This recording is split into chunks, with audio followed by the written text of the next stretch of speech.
تازہ ترین ویڈیوز کے لیے چینل کو سبسکرائب کر کے بیل آئیکن اور آل نوٹیفیکیشن پر کلک کریں تاکہ آپ کو ملے ہر اپڈیٹ سب سے پہلے۔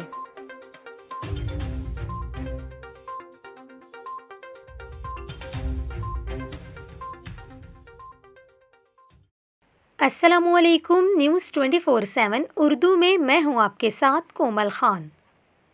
ناظرین، ابھی آپ کو بتائیں کہ ملک میں کورونا وائرس سے سب سے زیادہ اموات کراچی میں ہوئی ہیں۔ National command and operation centre نے ایک تازہ رپورٹ جاری کی ہے جس کے مطابق پاکستان میں 6,02,000 افراد کورونا وائرس کا شکار ہوئے ہیں اور وائرس سے اب تک 13,537 اموات ہو چکی ہیں، جس میں سب سے زیادہ اموات 61 سے 70 سال کے درمیان افراد کی ہوئی ہیں اور سب سے کم اموات 1 سے 10 سال کے متاثرہ بچوں کی ہوئی ہیں۔ کورونا کے باعث مردوں کی شرح اموات زیادہ رہی ہیں۔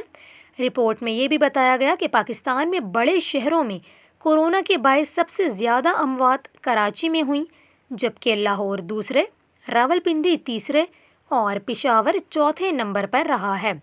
اس کے علاوہ پاکستان میں سب سے زیادہ شرح اموات صوبہ پنجاب میں ہے، جہاں مجموعی طور پر 5,700 سے زائد افراد وائرس سے انتقال کر گئے ہیں، جبکہ پنجاب میں کورونا سے انتقال کرنے والوں کی سب سے زیادہ تعداد لاہور میں رہی۔